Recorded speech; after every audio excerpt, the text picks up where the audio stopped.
Hi guys, this video is all about integration by substitution. We'll go through the theory and then we'll do a quick example afterwards.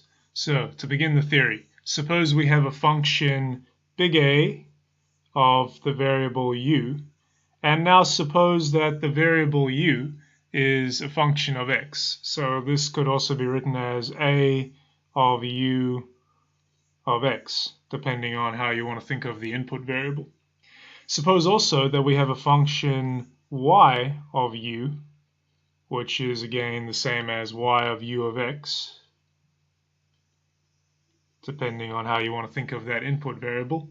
And finally, suppose a prime of u, so that's a, big A differentiated with respect to the variable u, suppose that's equal to y of u. Okay, then we know that big A differentiated with respect to x, so that's a of u of x differentiated with respect to x. We know from the chain rule that this is equal to a prime of u, so that's big A differentiated with respect to u, times u prime of x. And of course, a prime of u is equal to y of u, so this is equal to y of u times u prime of x.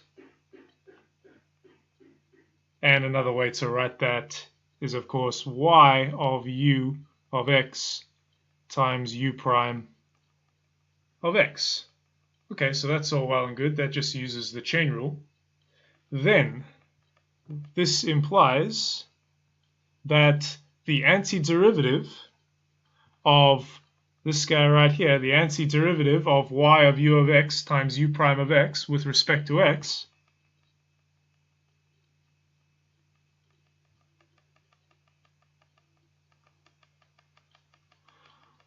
well, this has to be equal to a of u of x plus a constant, since when we differentiate a of u of x with respect to x, we get this guy right here, which is exactly the thing we're taking the antiderivative of with respect to x right now. So this has to be equal to a of u of x plus a constant. Of course, another way to write a of u of x plus a constant is a of u plus a constant. And now finally, since a prime of u is equal to y of u, then by the definition of antiderivative, a of u plus an arbitrary constant is the same as the antiderivative of y of u du, or with respect to u. And that's the key point to take away from this, that this one here is equal to this one here. So the theorem of integration by substitution says that actually when you have a function y of a variable u, and the variable u is also a function of the variable x, then the antiderivative of y of u of x times u prime of x dx is actually equal to the antiderivative of y of u du. So one way to kind of think about it is that this u prime of x dx sort of just transforms into du, and then you forget about the dependence of x here. So that is integration by substitution, the thing in this blue box. All right, let's do a quick example where we make use of it. So let me write the theorem above just so we don't forget it. The antiderivative of y of u of x times u prime of x dx is just the same as the antiderivative of y of u du. Okay. So our example is the following. Find a of x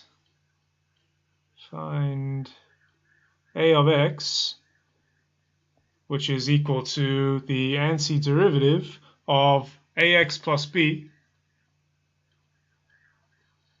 to the power of n dx. Notice the dx, the fact that this antiderivative depends on the variable x and x alone, means a, b, and n are all immediately constants. Okay, so first of all, first step, let's let u of x equal ax plus b. Why did we do that? Well, because we want to make a function y of u du, because then that's easy to integrate, and this is an easy one. This is an easy y of u to integrate because we know what u to the power of n is. We know how to integrate that. We know how to find the antiderivative of that pretty easily.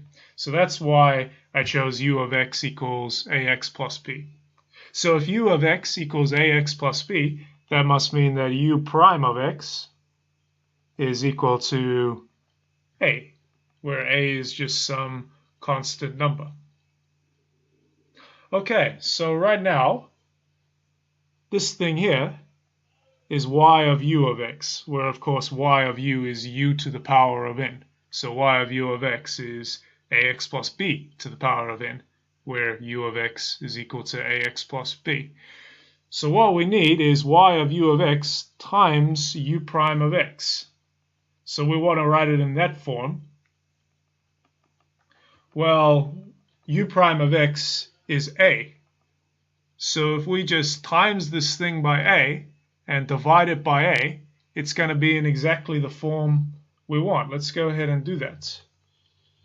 This is equal to 1 divided by a, which is the same as dividing the whole thing by a, times the antiderivative of ax plus b to the power of n times a dx. So notice how all I did was divide by a and then times by a. So I haven't changed anything because a divided by a is 1. So the whole thing is still equal to a of x. So I haven't broken any rules or done anything stupid. It's still equal to what it should be equal to. And now, luckily enough for us, it's in the exact form we want it to be because u prime of x is equal to a. And y of u of x is equal to ax plus b to the power of n, where y of u, better write that down, y of u is equal to u to the power of n, and ax plus b is equal to u. So y of u of x is equal to y of ax plus b, which is equal to ax plus b to the power of n. So that's what's going on there. So I have it in this form. Well, I can get it into this form now by simply taking this part and changing it into du. So u prime of x dx becomes du. And then for the other part, for this part here, I just ignore the dependence on x and I call it u. Let's do that. This is equal to 1 divided by a times the antiderivative of, now I'm ignoring the dependence on x here, so this is u to the power of n. Now, so that's y of u.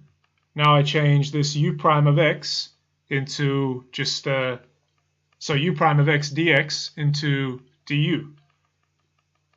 So this a dx simply just becomes du. Wow, that's really easy, isn't it? Okay, and so now what we've got is 1 divided by a, and now we integrate this part. Well, how do I integrate u to the power of n with respect to u? Well, it's just going to be u to the power of n plus 1 divided by n plus 1. And of course, we don't want to forget our constant of integration. And so, of course, remember what u is. We started with something about x. We want to finish with something about x. So this is the same as 1 over a times Well, what is u of x? So u is actually equal to ax plus b.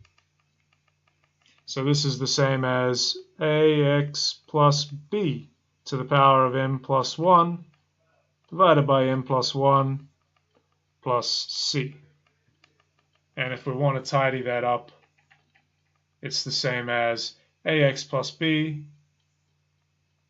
to the power of m plus 1 divided by a times m plus 1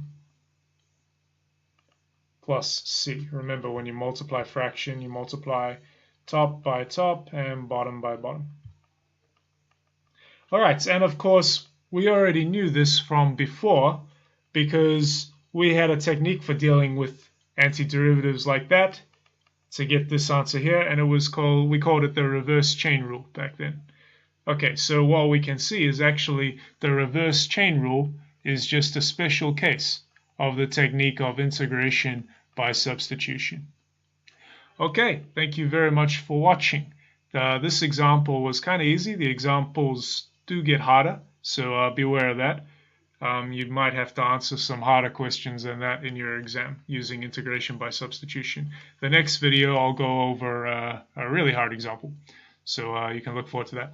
Thanks very much for watching. Don't forget to check out the notes, read them, have a go at the exercises. See you next time. Thanks. Bye.